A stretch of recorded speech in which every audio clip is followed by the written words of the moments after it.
राजस्थान में कितना पैसा बढ़ा दिया या मिडिल क्लास को क्या दे दिया, उसमें जो स्टॉक मार्केट इंतजार कर रहा है वो कॉर्पोरेट प्रॉफिटेबिलिटी, कोई लॉन्ग टर्म कैपिटल गेन ना आ जाए। बड़ी एक बात चल रही है कि 10% से बढ़ा के 15% या 20% कर देंगे। अगर ये हुआ तो ये पूरी मार्केट को स्पूक करने का दम रखता है, इसमें फिर खून बहेगा। फिर सबके सामने एक ही है जो अमीश अभी बात कर रहे थे कि क्या सरकार गियर चेंज करेगी या पुरानी प्रणाली पे जो गियर सिस्टम रहा है उसी पे काम करेगी।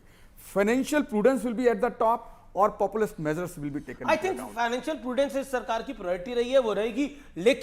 लेकिन जो बात रजत ने बोली वो बात बहुत इंपॉर्टेंट है कि ये सरकार जो है किसानों को और मिडिल क्लास को एक राहत देने का प्रयास करेगी। और जहां तक बात है कि किस तरह का ट्रेंड है, मुझे लगता है इकोनॉमिक सर्वे हमारे सामने आ गए हैं। इकोनॉमिक सर्वे ने जो ट्रेंड दिखाया है वो एक बहुत पॉजिटिव ट्रेंड दिखाया है। अगर उसी ट्रेंड के साथ चलेगा तो बहुत अच्छी स्थिति देखने को मिलेगी। Rajnath Singh, defence minister Rajnath Singh budget से पहले पेश हो जाए तो उसके बाद ही अपनी रिएक्शन देंगे। Sir also sir naval ship के बारे में कुछ कहना चाहिए? डिफेंस सेक्टर को लेकर टाइट लिप हमेशा ऐसे ही रहता है कि कोई बड़ा मंत्री, गृह मंत्री हो, साथ ही साथ डिफेंस मिनिस्टर हो, कोई इस पे बयानबाजी नहीं करता। लेकिन बजट के बाद संकेत तक नहीं दे सकते और देना भी नहीं चाहिए। लेकिन मीडिया का काम है सवाल पूछना, तो वो सवाल पूछ लिया गया, उन्होंने भी जवाब देना उनका काम था, उन्होंने दे दिया कि भाई बजट भाषण के बाद जवाब दे देंगे फिलहाल। लेकिन हम बड़ी बात जो कर रहे थे, जैसे रेलवे में अगर कुछ एक्सपेंडिचर बढ़ाने की बात होती है तो वो स्टॉक मार्केट में कुछ कंपनीज को जरूर असर देखने को मिल सकता है, वो पोजीशंस लोग जरूर ले सकते हैं। अगर ऐसे तो इंफ्रास्ट्रक्चर के कई सारे ऐसे कंपनीज हैं, आपकी सड़कों की से संबंधित कई सारी कंपनीज है। पोर्ट्स में तो एकदम रेवोल्यूशन आया हुआ है। आप वधावन पोर्ट देखें, करीब 60-70 हजार करोड़ का कमिटमेंट है उस पोर्ट पे खर्च करके उस दुबई से बड़ा एक पोर्ट भारत में बन सके, इसकी नींव डल रही है। देखिए दूसरा बड़ा सेक्टर है डिफेंस सेक्टर, जहां पर स्पेंडिंग जबरदस्त, सरकार का हर बार इन्वेस्टमेंट बढ़ रहा है। आप बीते 10 सालों का ट्रेंड देखें, सरकार जिसे कहते हैं आत्मनिर्भर भारत की और पूरी तरह से आगे बढ़ रही है। और सरकार चाहती है कि हम बाहर माल को हम बनाकर सामान को भेजें, जो कि बहुत इंपॉर्टेंट है। लेकिन फिर भी हमारे व्यूअर्स के लिए, हमारे दर्शकों के लिए ये बजट बहुत महत्वपूर्ण है, क्योंकि मिडिल क्लास को राहत संभव है। और आप आज अपने घर बैठे कितना पैसा आपका बच सकता है, अगर आपको ये देखना है तो वो न्यूज 18 इंडिया पर देखना है, क्योंकि हर बारीक जानकारी हम आपको बताएंगे।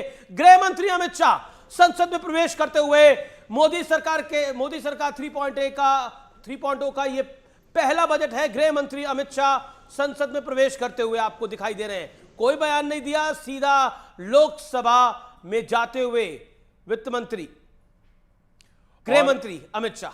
और जो हमने चुनावों की बात की, चुनावी सीजन की बात की, लोकसभा चुनाव निकले हैं, विधानसभा चुनाव आने वाले हैं, एक टैक्स जो नहीं आने वाला है, जो यकीनन नहीं आने वाला है, उस पूरे परिप्रेक्ष्य को देखते हुए वो है इनहेरिटेंस टैक्स। जी यस, यही बोलने वाला था। अभी तो हिम्मत भी नहीं हुई उसकी बात करने की। वो बात शुरू हुई नहीं, वो कांग्रेस की सरकार आती तो वो करती, लेकिन वो आई नहीं है। तो इसलिए आपके बाप दादा ने जो पैसे बनाए हैं वो आप ही के हैं, वो किसी और के जाने वाले नहीं है। इसको दूसरी तरीके से लाया जा सकता है। वो मैंने बोला लॉन्ग टर्म कैपिटल गेन्स की जो दर है 10% की है, प्रॉपर्टी में 20% है। तो ये 10% है। बहुत दिनों से ये मांग रही है, बड़े लेफ्टिस्ट इकोनॉमिस्ट वगैरह इस पे बोलते हैं कि भाई 10% तो ये अमीर और अमीर बनते जा रहे हैं, और उनके अमीर बनने की जो गति है उस पे आप 10% ये राइट विंग सरकार लेफ्ट विंग के इकोनॉमिस्ट की बात को सुनेगी, ऐसा तो इम्पॉसिबल है। वर्ल्ड वाइड कोई तो इकोनॉमिकली राइट विंग है ये सरकार, ये कहना भी प्रश्न चिन्ह है। लेकिन अगर ये इस इनहेरिटेंस टैक्स या तो आप डायरेक्ट लगाएं या आप लॉन्ग टर्म कैपिटल गेन्स को अगर की रेट को, दर को अगर आप बढ़ा देते हैं तो भी लगता है। नहीं, मुझे दिक्कत ये होगी कि अगर ऐसा नहीं करेंगे, क्योंकि कहां हम गियर चेंज करने की बात कर रहे हैं कि पॉपुलिस्ट मेजर लाएंगे तो कम से कम रिवर्स तो नहीं जाएंगे।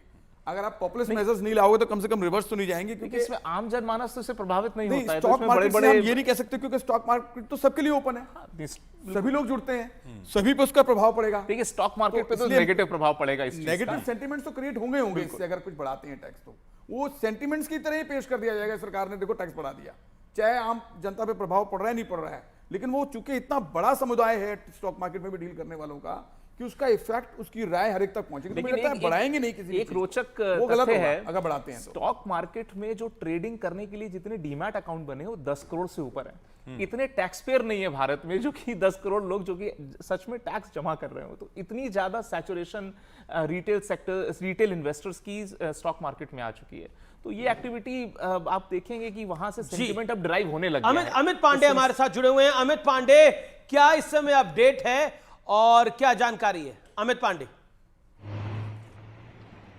अमीश, इस वक्त थोड़ी देर बाद ही कैबिनेट की बैठक शुरू होगी और वित्त मंत्री निर्मला सीतारमण जो बजट पेश करेंगी उस पर बजट को अनुमति दी जाएगी। उसके बाद कैबिनेट बैठक के बाद 11 बजे बजट पेश किया जाएगा, जैसा कि आप जिक्र है। लेकिन अभी खबर यही है सबसे बड़ी कि तमाम जितने भी वरिष्ठ मंत्री हैं वह संसद भवन पहुंच चुके हैं, कैबिनेट बैठक में के लिए वह पहुंच चुके हैं और बजट को स्वीकृति मिलेगी कैबिनेट बैठक में और इसके बाद 11 बजे ये पेश होगा। पहली चीज है जी अरुण सिंह भी हमारे साथ जुड़े हुए हैं। अरुण सिंह इस समय विजय चौक से हमारे साथ जुड़े हुए हैं लगातार। अरुण सिंह, विपक्ष की क्या तैयारी है? कांग्रेस क्या कह रही है?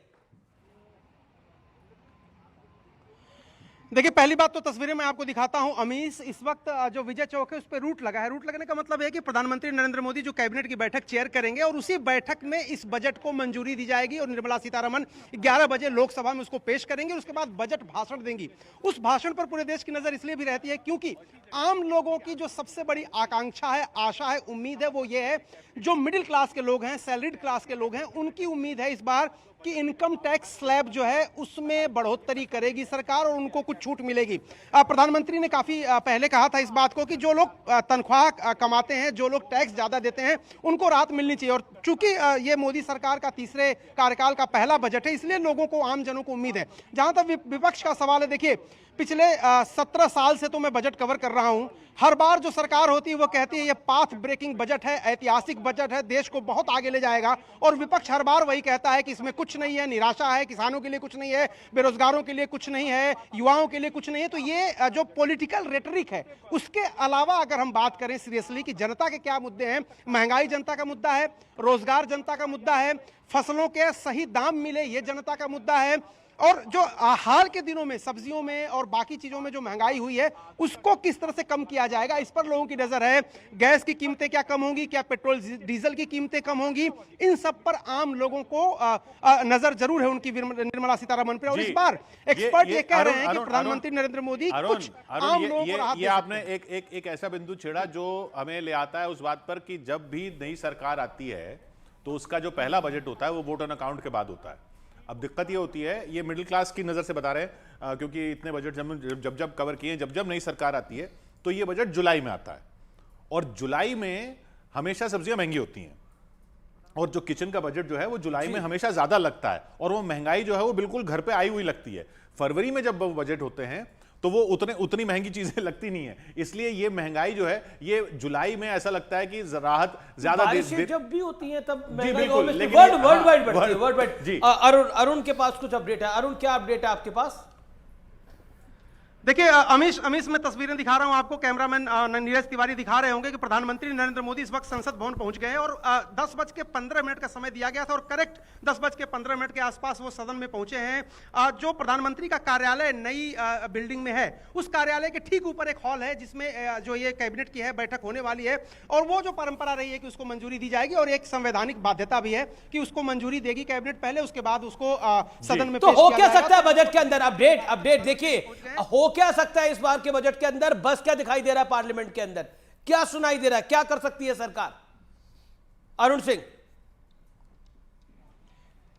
देखिए जो सरकारी सूत्रों का दावा है कि इंफ्रास्ट्रक्चर पर बहुत ज्यादा जोर होगा, रोजगार सृजन पर जोर होगा। जो मझोले और छोटे उद्योग हैं कोविड के समय जिनको धक्का लगा था उनको ऊपर लाने के लिए, क्योंकि सबसे ज्यादा रोजगार पैदा वही करते हैं, उनको ऊपर लाने के लिए कुछ योजनाओं की घोषणा हो सकती है। और जैसा कि आप जानते हैं पूरे देश में रेल, पुल, इसका जो नेटवर्क है उसको और ज्यादा मजबूत करने के लिए कई महत्वाकांक्षी प्रोजेक्ट चल रहे हैं। मुंबई से दिल्ली जोड़ने का चारधाम परियोजना है, कई सारे ऐसे बजट की नजर किस पे होगी, लेकिन विपक्ष की नजर बजट पे किस जगह पर होगी?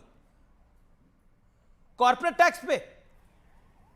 देखिए देखिए, वो राहुल गांधी का मुद्दा हमेशा से रहा है कि जिस कॉर्पोरेट टैक्स की बात आपने की है, राहुल गांधी का मुद्दा रहा है कि आम जनता को टैक्स के बोझ तले दबा करके और बाकी लोगों का लोन माफ कर दिया जाता है या उनका एनपीए माफ कर दिया जाता है। ये बात राहुल गांधी कहते रहे और इस बात को वो उठाएंगे भी। लेकिन पूरे समूचे विपक्ष की अगर बात करें तो वो 3 बिंदुओं पर सबसे ज्यादा ध्यान देने वाले हैं। पहली बात तो बेरोजगारी पर, दूसरी महंगाई पर और तीसरी किसानों की जो मांग है। क्योंकि एक बहुत मशहूर कहावत है, मुलायम सिंह अक्सर कहा करते थे, उस ओर जमाना चलता है जिस ओर जवानी चलती है। तो राहुल गांधी ने पहले अग्निवीर का मुद्दा उठाया, फिर नीट का मुद्दा उठाया और उसके बाद अब किसानों का मुद्दा उठाने वाले हैं। लेकिन 2024 का चुनाव हुआ है उसने काफी सबक दिए हैं सत्ता पक्ष को भी विपक्ष को भी। तो दोनों उसी नजरिए से, जो टारगेट ऑडियंस उनका है, जो उनके वोटर हैं, दोनों अपने टारगेट ऑडियंस के लिए काम करेंगे। ये बड़ी इंटरेस्टिंग बात आपने बोली। रुकेंगे एक अंतराल के लिए, यानी ब्रेक के लिए, लेकिन ब्रेक के उस पार निर्मला सीतारमण के बजट के पिटारे में क्या है आपके लिए